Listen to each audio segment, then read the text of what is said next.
Investigators here and across the country worked 20 years to avoid whoever tried to bomb the Tippecanoe County courthouse on this day in 1998 has gotten away with it ever since. Kayla's been looking into it. Kayla, the case still open?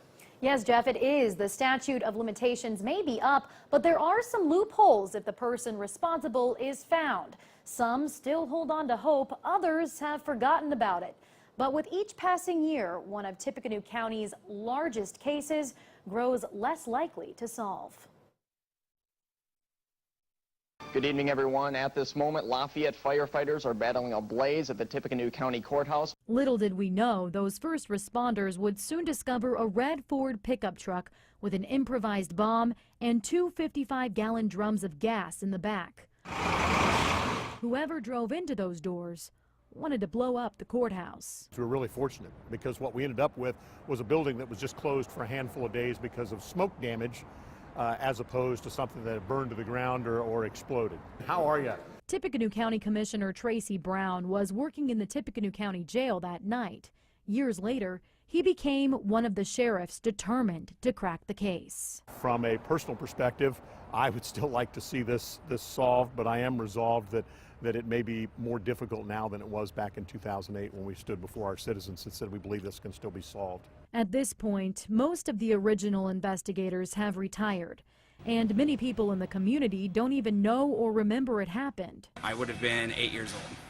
Brian Wiggs is the general manager of Digby's Pub and Patio right across the street from the courthouse. He had no idea someone tried to bomb it 20 years ago. It's a little crazy. I don't understand why anybody would want to do that, and apparently they haven't caught guys, so.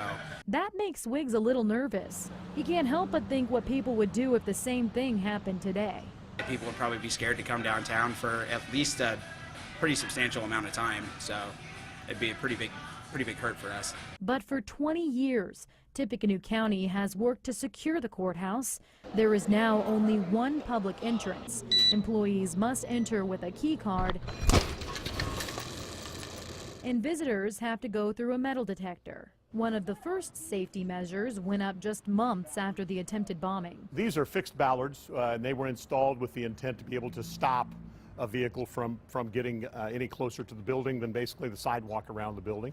Tippecanoe County Courthouse Security Supervisor Scott Hodson says there's more keeping the courthouse safe than what meets the eye, and a lot of it happened after August 2nd, 1998. Things have come so far since then, and then obviously with September 11th, 2001, we got some other measures after that, and I feel very confident in what we're doing down here.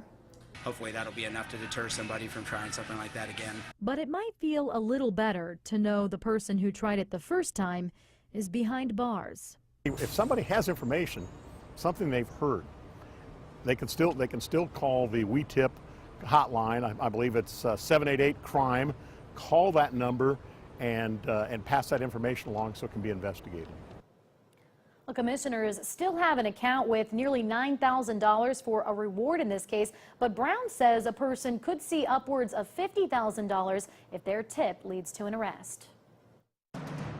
And now, your Precision 18 forecast. News 18. From where you Love to see that yellow-gray haze around for a while.